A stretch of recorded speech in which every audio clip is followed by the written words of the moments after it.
Meu amigo, chegamos aí na sexta carta enviada para as igrejas da Ásia Menor, né? A gente está fazendo um tempo de devocional, sexto encontro nosso aqui falando sobre as cartas lá de Apocalipse, capítulo 2 e capítulo 3. Hoje vamos falar da igreja de Filadélfia. E foi uma carta que eu preguei aqui na nossa comunidade e tem muita coisa interessante que a gente poderia pensar, tirar reflexões, parar e ter um tempo de devocional. Mas eu escolhi uma das partes da carta que eu achei muito interessante, que pegou muito meu coração, inclusive eu dei muita ênfase quando estava ministrando, que é lá no verso 8. Mas antes eu quero te fazer aquele convite. Dá uma pausa agora, vai lá, lê o texto e depois volta para esse comentário aqui do verso 8. Então vai lá. E você que já está aqui, bora lá. Capítulo 3, verso 7 começa essa carta e vai até o 13, mas eu quero destacar com você o verso 8. Essa é a carta que a igreja não recebe nenhuma repreensão. A igreja só recebe elogio, e isso é muito interessante. Mas o elogio pode nos fazer pensar uma coisa muito interessante. Olha só. Verso 8 diz: conheço as suas obras. Jesus está dizendo para aquela igreja, está dizendo para mim, está dizendo para você: olha, eu conheço as suas obras. Eis que coloquei diante de você uma porta aberta que ninguém pode fechar. Ele está botando uma porta aberta diante de nós. E aí já me permite dizer, a porta da salvação, onde Cristo abriu e aquilo que ele abre, ninguém fecha. E ele abriu uma porta para que a gente pudesse entrar e ninguém pode fechar.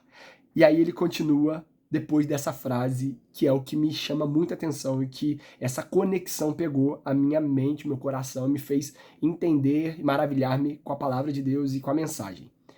Eu coloquei uma porta aberta para você de salvação. Olha que boa notícia.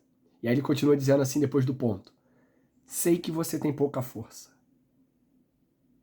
Eu só queria pegar até aí, nem vou continuar depois da vírgula, que fala que guardou a palavra. Eu só queria pegar essa relação entre a porta estar aberta e a minha condição ser de pouca força. Eu acho isso aqui de uma reflexão muito profunda e muito válida para nós. A porta está aberta, a salvação está disponível para nós.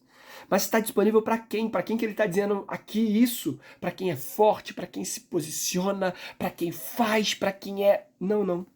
A porta estava aberta, olha, a porta aqui no caso está fechando, mas a de Deus estava aberta para quem tem pouca força. Não é sobre ter muita força. Não é sobre ser muito capaz, é sobre estar no capaz, naquele que é capaz, naquele que é fiel, naquele que de fato abre a porta e coloca para dentro quem ele quer. Talvez você está tentando pagar de forte, ser forte, mostrar-se forte, acreditando que essa fortaleza é que te colocará ou te permitirá entrar pela porta. Não, ele está dizendo: a porta está aberta. E eu só abri a porta porque eu sei que você tem pouca força. O que você tem que fazer?